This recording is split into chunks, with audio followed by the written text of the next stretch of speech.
Then let me provoke you a little bit, kind of turn the gaze back on the US and in the spirit of collective thinking, right? So there's a view in India about the US which would go something like this. The history of US presence in the international system in the last 30 years. So when we think of superpowers, superpowers are not now defined by their ability to get things done. They are defined by their ability to absorb failures, right? So Middle East, Iraq, Syria, the jury is out on Russia, Ukraine, at least the objectives of weakening Russia to the extent possible have not been achieved. So one, there is the fact, and it's not about raw capabilities. I mean, the United States is extraordinarily capable.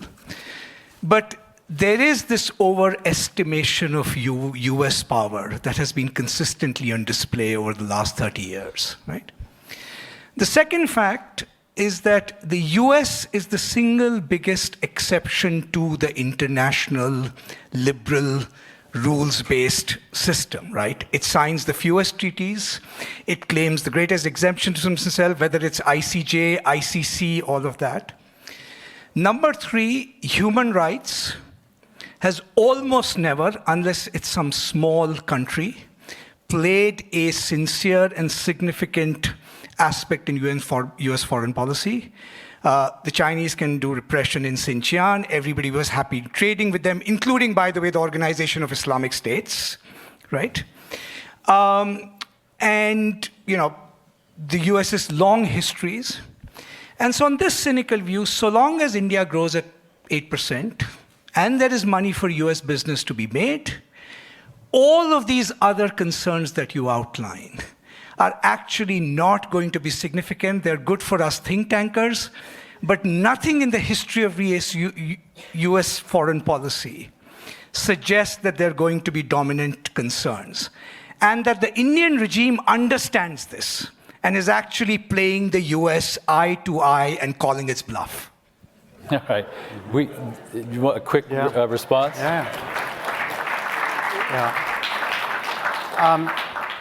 Of course, you won't be surprised. I've heard similar things before. And it's a great question. It's an important question. And there's multiple questions embedded in the question, so I don't know that I'll be able to approach them both. But one question that, or one, I guess, response would be, as I look to the nature of the US-India relationship, I agree that interests will and should drive a vast part of it.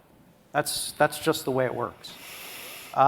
Those are material interests, business interests, military interests, and so on. But where the values part comes in ought to be, and I think actually has the realistic potential to be, a constraint on the ceiling of the relationship. This is a material difference between the type of cooperation the United States has between Saudi Arabia, where we candidly share very few interests, maybe none. Ideals, principles, but many interests. We do a lot with them. We don't do everything with them. We do a great deal more with our allies, with whom we've identified shared principles as well as interests. So it's in that ceiling space where I think the business is actually to be conducted by people who care about these things, and also by people who think that, you know, the value of the relationship lies in trust, and without that additional element of values, you don't have the trust. And so you can do all kinds of deals, but you're going to hold back at the high end. So that's one quick answer. And then if I could, there is this repeated characterization of US behavior as deeply hypocritical, and it's true, right? Our values are not honored consistently. And the liberal order is something that the United States has been guilty of violating repeatedly. And yet, Americans still get upset when you accuse them of that. Why? Because it is hypocrisy. It is not living up to our ambitions. It's when we don't get upset about that hypocrisy that you really have a problem. And I'm afraid about that as being part of our future. I don't think we're there yet, but when we get accused of hypocrisy, that means that somebody expects something more from us. I think that's a good thing.